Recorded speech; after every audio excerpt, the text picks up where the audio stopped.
We've introduced the Factory Design Suite. We're now ready to select the icon and launch the Factory Design Suite Launchpad. First of all, you'll notice there's a Workflows tab. So here you can access 2D layouts, material flow analysis, installation drawings, 3D visual layouts, factory assets, AutoCAD block converters, 3D layouts from DWGs, engineering reviews, and if we scroll down, interactive presentations and photorealistic rendering. You'll notice that there's no direct links to the actual programs or software packages within this Workflows tab. The idea behind this is that if you select the function you want to do, the program will take you exactly to the correct application most suited for that command. If we go to the next tab, under Applications, you can see here you do have access to all of the pieces of software within the suite. So you can select this if you want to do it manually this way. On the next tab, you have Recent Files. So this is useful if you're not using Vault and you perhaps forget where you save a element, you can go back to it and select it here. If we go up to the top of the Launchpad, you can see here we have the Idea Station. Now this is a great feature for the Launchpad because if you're working within the Factory Design Suite and you think of an idea that's not there or a function that you'd like implemented in the next few releases, you could submit your idea here and it will be reviewed by the Factory Design Suite product developers. You also have your Exchange Manager, so if you're running different apps within perhaps Inventor or AutoCAD, you can manage them here. You also have a direct link to the Autodesk Exchange apps website, so you can search for new apps that have come out that may enhance your workflow that have been submitted by the public. You also have here options for workflow options and Vault server and any help or questions you may have, such as licensing. If we now go back to the Workflow tab, before I begin, I'm just going to give you an idea of what we're trying to achieve today, and we're going to review in Navis the final product. So if I just open up this and now walk around the factory. So throughout the day, we are now going to go through how factory has been created. So you'll see this a step-by-step guide going from the assets. So you can see here, I'm just moving around reviewing the tools. So you can see here some of the import capabilities of the factory suite. And if I just now move down to the factory, I'm going to show you the area in which we're going to be creating a cell for today. So you can now visualize how this is going to be created and where it's going to go once it's been completed. So you can see here, this is the new cell area, and I'm going to create a new product line that can be implemented in here. So now I'm going to go back and I'm going to create a factory asset. So if I select here, as you can see, you have some available options: model as a part, model as an assembly, import DWG solids, and import an asset. Today I'm going to import an asset. As you can see here, so I'm going to go through here and let's find this on my C drive.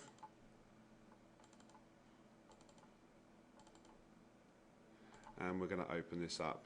As you can see, you've got various different types of imports, so you're not limited to Inventor files. This could come from any of our competing software.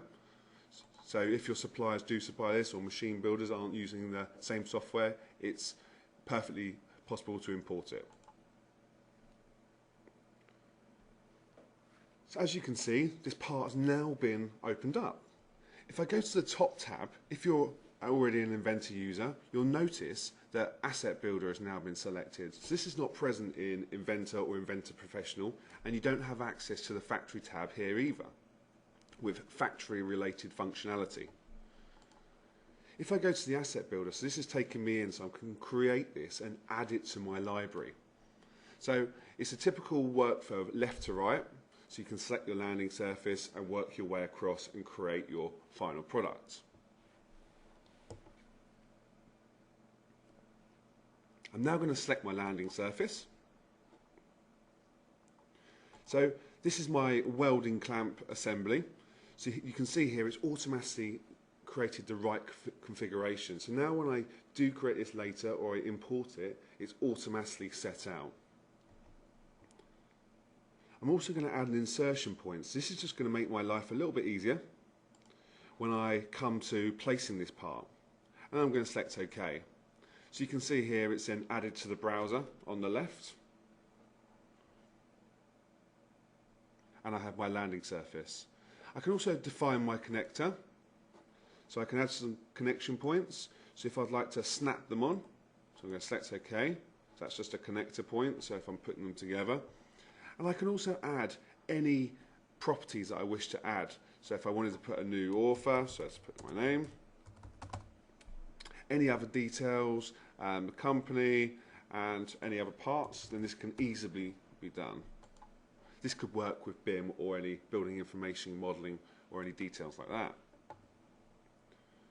I can also measure any parts, so I can measure any part of the material at this point and use it as a review. I can add descriptions, so if there's any things that extra grease will be needed in this area, I can add and define descriptors. I also have access to all of the parameters, so if I wanted to create a single or a double machine, this can be created like so. So I'm just going to create a single one. And then once I've done this, I can then create and publish my asset. So if I prompts me to save, so they've got the latest revision.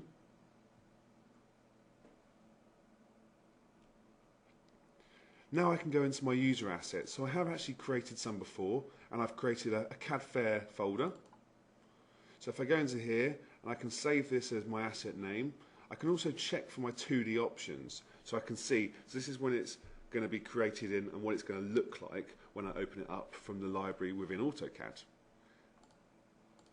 Once I'm happy with this, I can go back to my general. I can also add it onto a cloud. So if I'm sharing models between companies or different sites throughout the UK or even the world, I can set the cloud and I can log into my cloud account so that other people can access this. Once I'm happy, I can select OK, and this will now create my 3D and my 2D.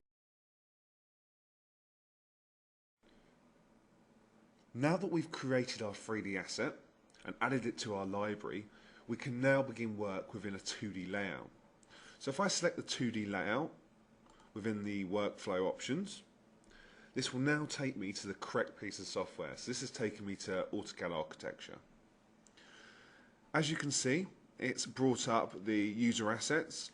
So again, if you're familiar with AutoCAD, you won't have this functionality within your standard AutoCAD package. This is part of the Factory Design Suite utilities. So here you have all of your user assets. So you'll notice there's quite a lot. There's quite a few system assets. So these come preloaded with the Factory Design Suite itself and allow you to have functionality and access to things like men, different material handling, so if you wanted a forklift truck, this just saves you modelling it up. The best thing is as well, you'll notice here I've got a little tick, so these are cloud objects, so I've downloaded these from the cloud, and you can download these as and when if you wish. If I go back up now, I've got my user assets, so these are all of my parts I've created, so I've got the CAD Fair, as in the previous part that we've created, so this is ready, I can bring this in. But before we carry on, I'm now going to open up my existing 2D layout of my factory.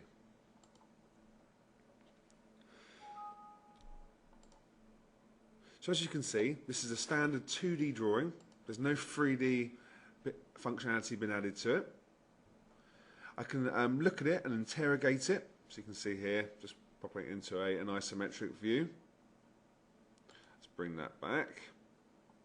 So I have all of the standard functionality that you'd expect with architecture, so such as walls, doors, windows, that you can then bring in and utilise, which is why the AutoCAD architecture package has been added to the Factory Design Suite.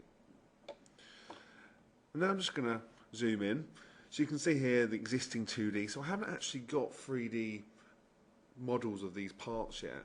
I can model them up as basic boxes just to reference them, but you don't need to. So you can still, as and when you build up your factory as you go along, you can create them in 3D and slowly build up the factory. You don't have to go straight to 3D and everything is shown in 3D. So first of all, I'm going to open up as an XREF. So this just means that I can focus on that particular area and I don't have the rest of the factory itself interfering. I'm now going to start creating this cell. So this is an area that I showed you back at the beginning of the demonstration. And start building this area up, adding some functionality and added some components. So first of all, I'm going to look for some fencing. So I'm going to use some safety fencing and use the search functionality to bring it up. So you'll notice here it's got a little chain. So a chain asset means it will follow the line and automatically configure the right amount. So even if you have an odd shape, it will automatically configure the right length of fence. So what I need to do is drag this across and select the line work. So you can see here, just tracing over it. And when I'm finished, right click and end. So it's as simple as that. So now when I send this over to and sync it to Inventor, it will start populating this for me. I've also got some favourites that I've added, so I can start adding some components to here. So let's put an axis robot.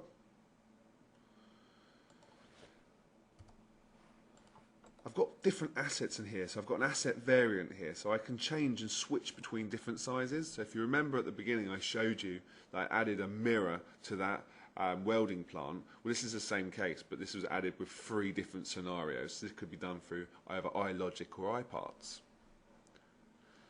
I can now start adding some machinery. So you have the same functionality as you would with AutoCAD. So I could copy this part across.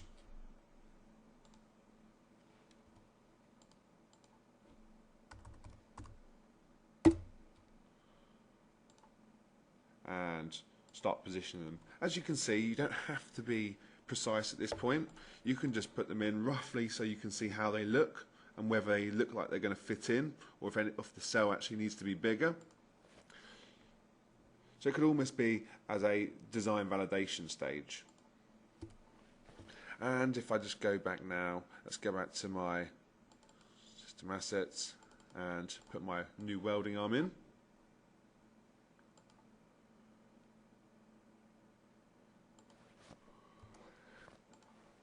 And I can also go back and add some of my other favourites. So let's put some conveyors in just so we can get the material in and out. And I'm going to put the welding cell here.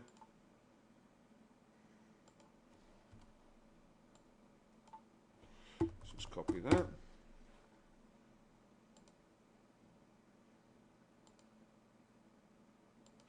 So we put those in. So now I've created a rough layout for my new cell, and I can start visualizing it and get a good idea of how it's actually going to look. But again, this is only in 2D. So if we zoom across, we've got it in the 2D layout. It doesn't really give us the best representation of how it's actually going to look. So this is where the Sync to Inventor tool comes in. So if I hit the Sync to Inventor tool, it's going to prompt me to save it, and it's now going to send this over to Inventor and populate it for me.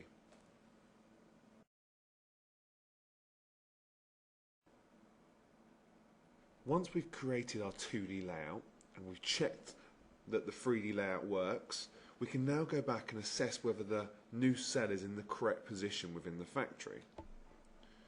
The Factory Design Suite gives you several utilities in which to do this. So I'm going to go into the 2D layout area again, and I'm going to open up our overall factory layout. So you can see here the cell that we've just been working on has now been reloaded within the main factory layout itself, all in 2D, so we can send this out to people who perhaps only have access to AutoCAD. You'll notice also there's little blue dots. So these are called cells. So what I've done is I've created an area within it and added properties to it. So if I highlight these different areas within a job, you can see that they're being created. So these are called stations. So these represent different areas of your factory, and you can assign information and data to them. If I go back and I go into my options, just to show you a brief background of how this works,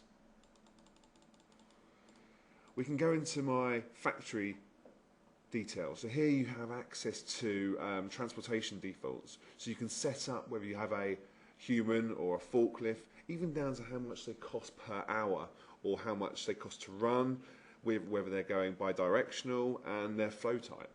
This is useful information that can easily be accessed. Again, you've got operation defaults, so you can set this up. Different stations, so how much it costs, percentage time. This can also help with your ISO and getting you accredited, because it's information you can easily access and export out of the factory suite. Again, shift defaults, so if you have a set amount of products that need to be created by a certain time, you can actually map this and work out exactly how long it's going to take and not just leave it down to experience. If I close this now, I'm going to look at this, I'm going to look at the transportation. So you see here, it brings up some icons and it tells me exactly how much distance it's going to cover and how much it's going to cost. So if I were to move something like this, I could move the part and see exactly live how much it's going to cost and how much that would reduce my time. I can also look at the machine utilization. So this is great if you have a set time. So within here, if I wanted everything running at perhaps just say 10% for a reason, you can see here it's all flashed up in red and it's not utilizing it. If I wanted everything to run at 50%, well then perhaps I could actually increase the number of units. So if I just open up my properties, pull these, I could say, well, actually, this is going to change, and I could actually try it and see if I could put 500 in, and actually see what the implication would be. So maybe if I move that up slightly, so I still can't get away with that, but what it allows me to do is tweak this until I can get up to my desired quantity, and I can get the most out of my manufacturing plant before it's actually created, and perhaps move the cell into a different location. It might cost a little bit of money, but it will save me in the long term. If I go back now to here, I can actually get reports out of this. So if I wanted to get a material flow report, I can generate the report, and this will open up very quickly an Excel sheet to show me this. So if I was going to put this on my desktop, so this is great for justification. If you are moving something, you can say, well, this is going to change here, and this is the reason why I'm moving it. So you can see how quickly that was created. You can see all of the number of parts and functions within the factory, the machines. And if I just put this onto details, you can see all of the system information that's held about your machines and the number of jobs. So if the assembly part, robot A was to go down, you could see how many jobs that affected, so it could affect different jobs within the factory. I'm now just going to go to another function, which is currently being tested, and if we just move across to it, it's actually called Process Sim 360.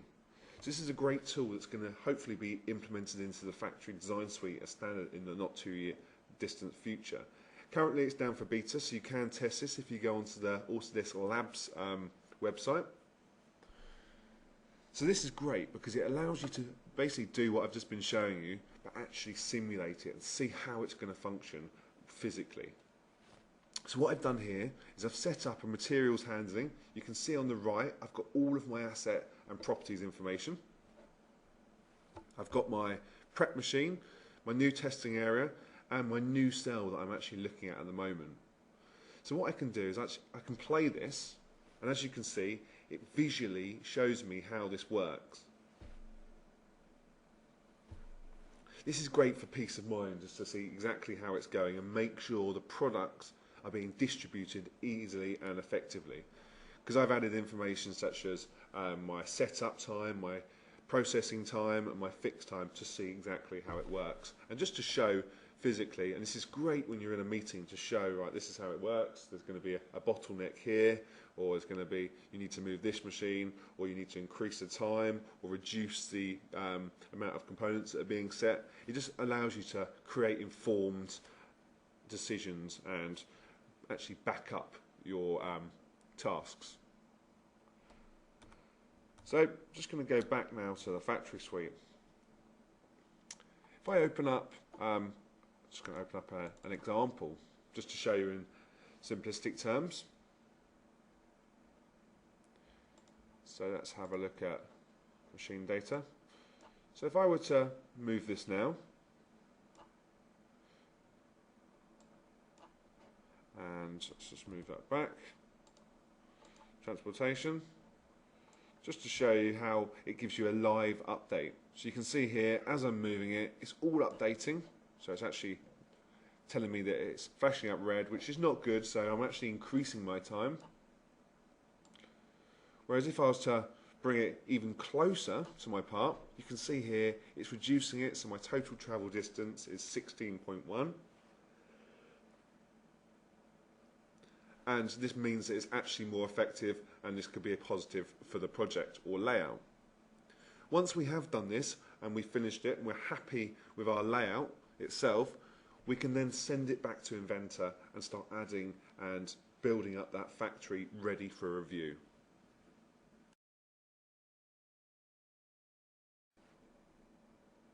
So once you're happy with your 2D layout you've created and analysed, you can now go back to your Launchpad and go through the workflows, because we're now ready to create a 3D visual layout. I'm now on the Workflows tab, and I'm going to select the 3D visuals layout. And as you can see, it's taken me straight to Inventor Professional 2014, the correct program for this type of work. The beauty is you can work within 2D or 3D and still have the same outputs. So I'm now going to open up that new cell that I created earlier. It'll prompt me to say, make sure it's up to date, so it's going to check against the 2D to make sure everything's updated and relevant. And as you can see, here's my part that I've created earlier. If I just zoom around, you can see I can navigate around it and add any components I wish to. I'm going to go back to my factory assets, just refresh it. It's good practice to get into refreshing your assets just to make sure you're up to date. And I'm going to go into my favourites again, and I'm going to pick up this robot. So if I pull this across, like we did last time, you see it's automatically snaps, and now that's in position. So I'm building this up again at different stages and adding different components. I can now use some of the standard Inventor functionality, such as place. So if I go into place, and I'm going to add a different component. So you can see here I'm going to add a suspended welding robot system, which I'm going to bring in.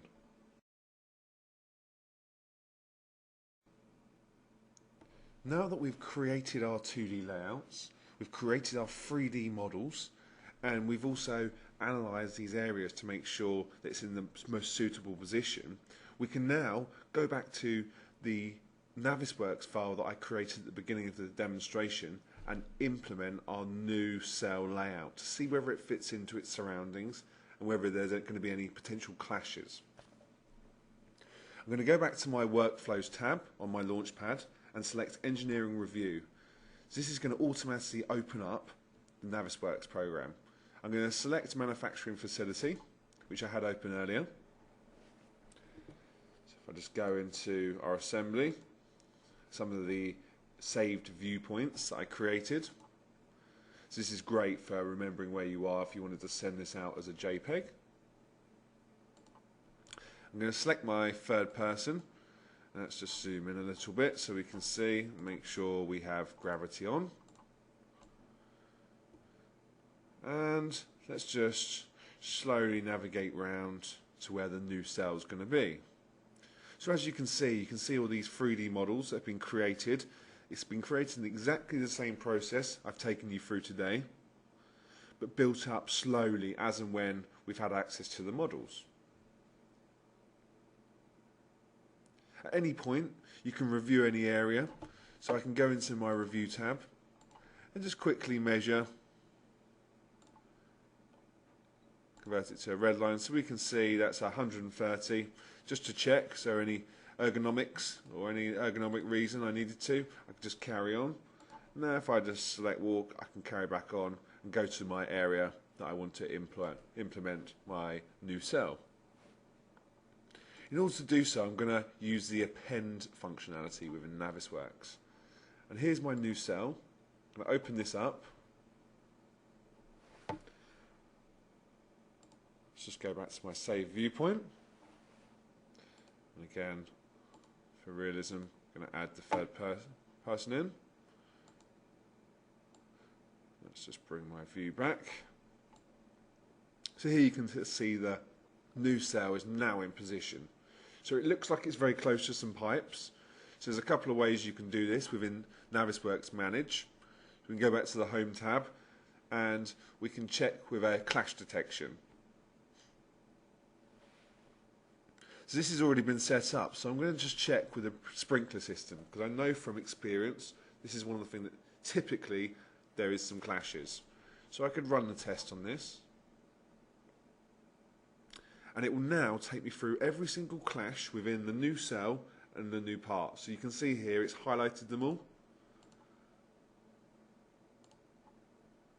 I can navigate around the model just checking for all of these clashes, and you can notice that they could be, the status is new, so I could actually say, well actually I can approve that one because I know that this can be bent or moved around. It's not a typical standard part that's going to be there and going to cause any problems.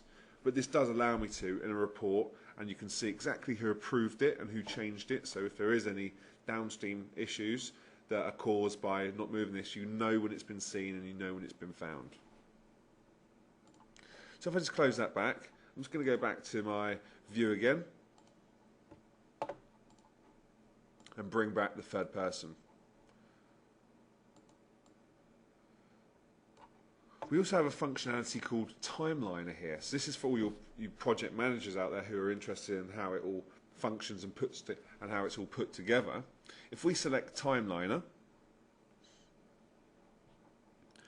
what I've done here is I've mapped up a Microsoft project file with all of the components within the timeline of the new cell. So when I hit play at the end, I can see exactly how this is going to go together. This is great to anticipate any problems, so perhaps certain components need to come in first or be broken down further because they won't fit into the new cell area itself. It just gives you a visual, and it's great for meeting points along the critical path to show and demonstrate to the site guys how it's going to go and how it's going to be constructed.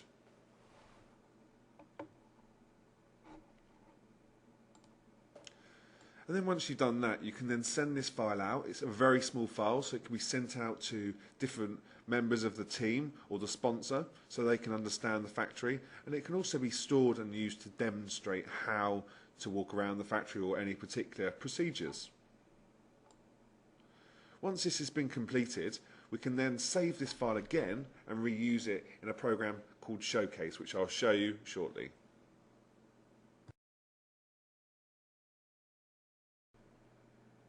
So now that we've created our final review, we've reviewed it ergonomically, we've used the project management tools and also the clash detection tools, we can now take this model and again reuse that data to create perhaps a tender or a marketing image or an image to send to the MD.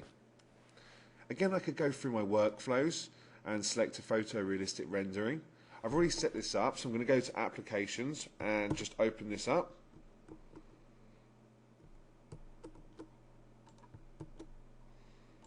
So, and now I'm going to open up a file. So this is my showcase file. So this is also a showcase which is used for realistic renderings. I'm just going to open up that file.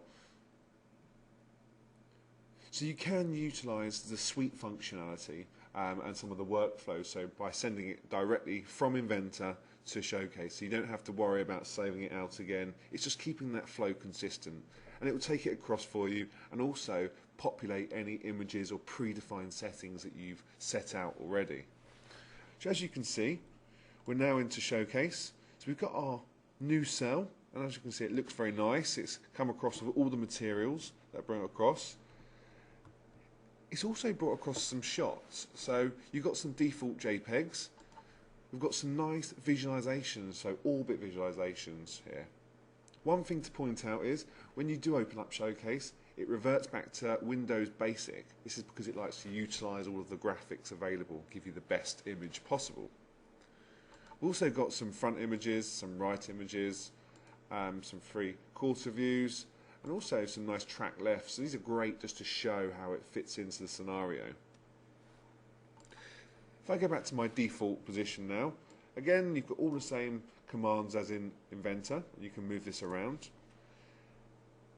If I bring up my environments, so these are predefined HDR environments.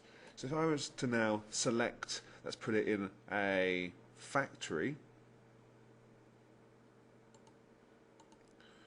or an old warehouse, we can see exactly what it looks like. So it's a great way to see visually how it's going to look, how it's going to fit in, and the beauty of this is you can actually create your own.